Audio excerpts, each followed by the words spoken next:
ఏడుకొండలవాడ Venkataramana Govinda go. Tirumala Tirupati దేవస్థానం నూతన chairman BR Naidu అధ్యక్షతన జరిగిన ధర్మకర్తల మండలి సమావేశంలో పలు కీలక నిర్ణయాలు తీసుకున్నారు.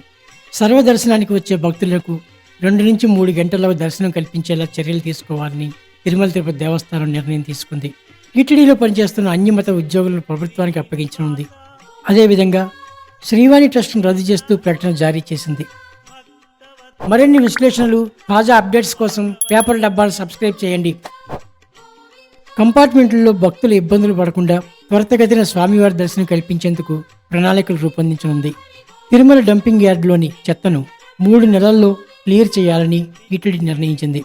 అలిపిరిలో దేవలోకకు కేటాయించిన 20 ఎకరాల భూమిని టీటీడీకి అప్పగించే విధంగా ప్రభుత్వానికి లేఖ రాయాలని బిఆర్ నాయుడు నిర్ణయించారు.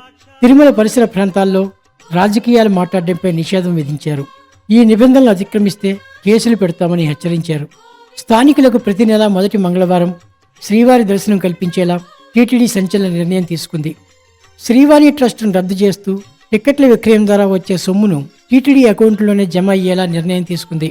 స్వామివారికి చెందిన నగదును ప్రైవేట్ బ్యాంకు డిపాజిట్ల నుంచి ప్రభుత్వ బ్యాంకుల్లో జమ చేసేలా టీటీడీ పాలక మండలి నిర్ణయం తీసుకుంది.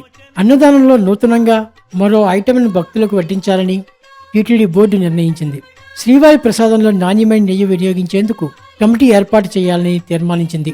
టీటీడీ ఉద్యోగస్తులకు ఇస్తున్న బ్రహ్మోత్సవ బహుమానాన్ని 14,000 నుంచి 15,400 రూపాయలకు పెంచుతూ ఆదేశాలు జారీ చేసింది.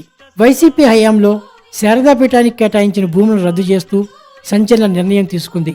అలాగే ఆ స్థలంలో పీఠం నిర్మించిన బిల్డింగ్ను కూల్చివేయాలని నిర్ణయం తీసుకుంది. టూరిజం శాఖకు కేటాయించిన 4,000 ఎస్ఈడి టికెట్లు రద్దు చేస్తూ టీటీడీ చైర్మన్ బిఆర్ నాయుడు సంచలన నిర్ణయాలు తీసుకున్నారు.